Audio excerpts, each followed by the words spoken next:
Overseas exploration. England was a latecomer to overseas exploration, whereas Europe started exploring other continents well before the Elizabethan era.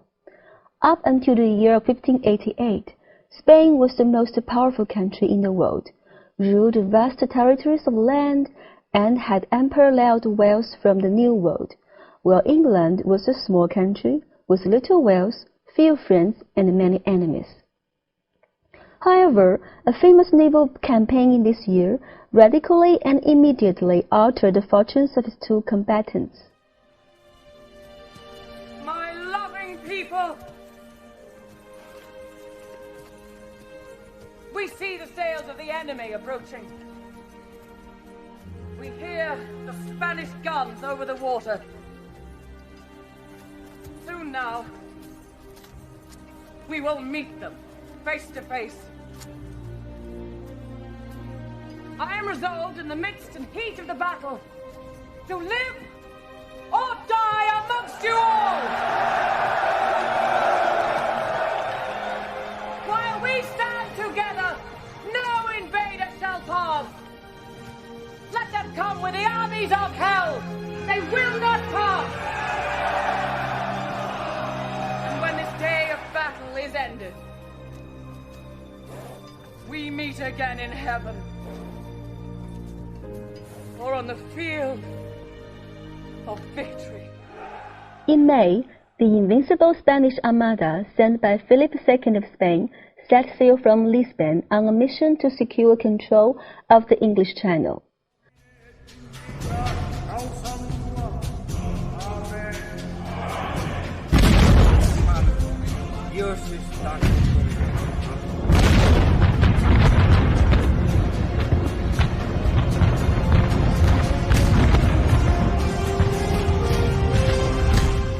The reasons for the invasion are complex. To begin with, England was a Protestant country, while Spain was a Roman Catholic one. The Spanish made no secret of their hostility to the English queen, who they believed was illegitimate and had no right to the English throne.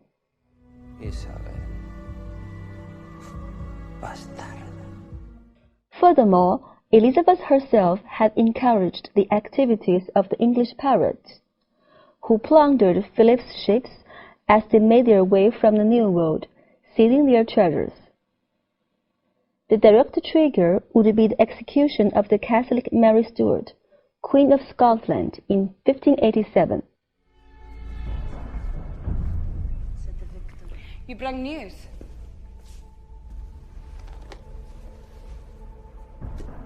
The Queen has been attacked.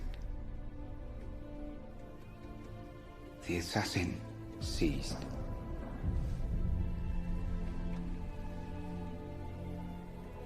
The Queen unharmed. Unharmed? And you, ma'am, are to be tried for treason.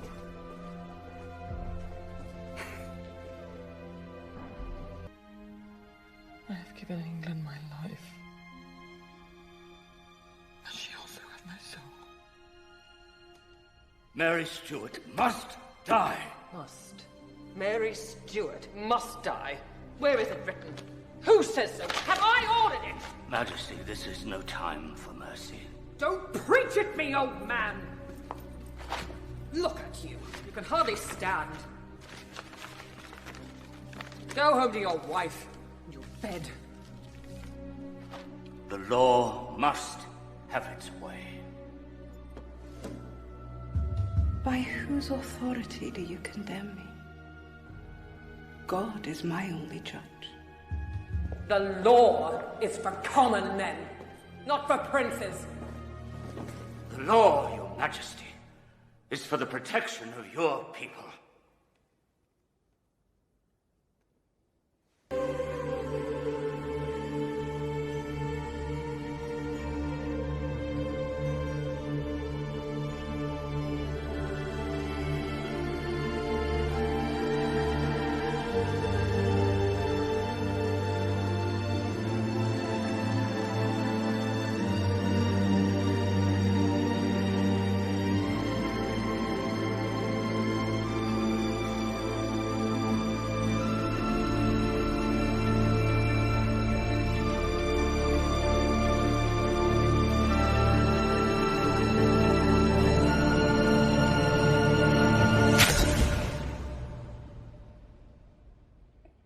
The result of the war, as everyone knows, is destined to be a legend in English history.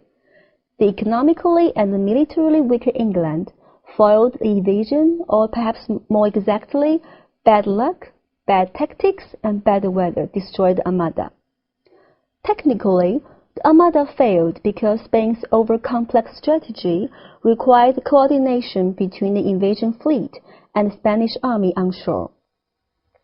Also, the poor design of the Spanish cannons meant that they were much slower in reloading in a close-range battle.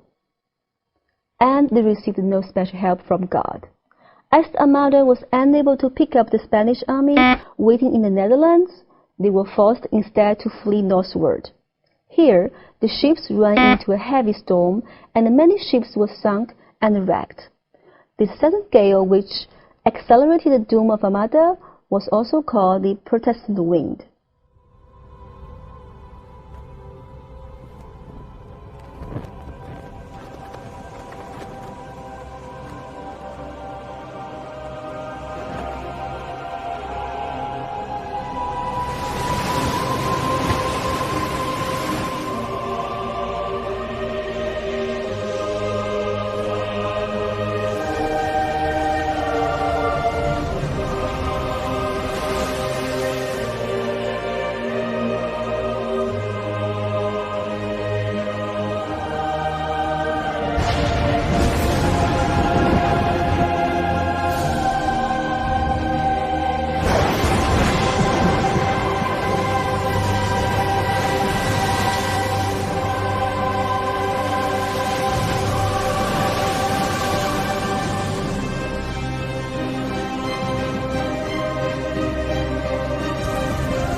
Oh Dios Todopoderoso, calma tu ira.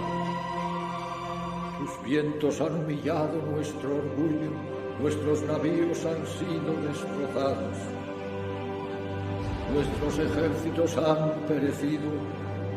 Hágase tu voluntad. Amén.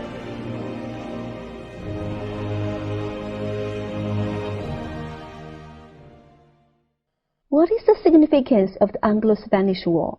For one thing, the Spanish-English conflict was viewed all over Europe as a contest between Catholicism and Protestantism.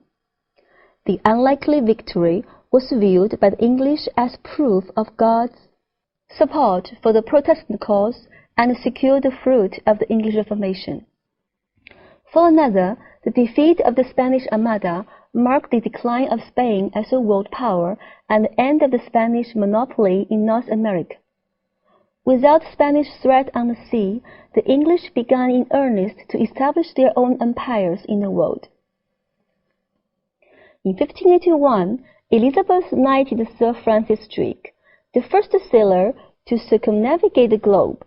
In 1585, she knighted Sir Walter Raleigh and supported his expedition of North America, which paved the way for future English settlements.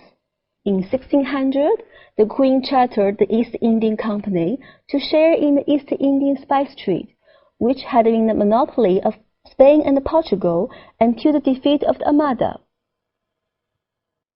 Starting as a monopolistic trading body, the company became involved in politics and acted as an agent of British imperialism in India from the early 18th century to the mid-19th century. In addition, the activities of the company in China in the 19th century also served as a catalyst for the expansion of the British influence there. So far, we have focused on the following points.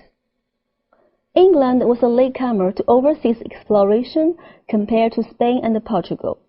The defeat of the Spanish Armada in 1588 marked the decline of the Spanish Empire and the rise of the British power, and was one of Queen Elizabeth's finest hours. The battle was viewed as a contest between Catholicism and Protestantism. In Elizabeth's reign, other overseas explorations include Sir Francis Drake's circumnavigation of the globe, Sir Walter Raleigh's expedition of the North America, and the establishment of the East India Company. Besides being a monopolistic trading body, East India Company also acted as an agent of British imperialism in East Asia from the early 18th century to the mid-19th century. That's all for today. Thanks for learning.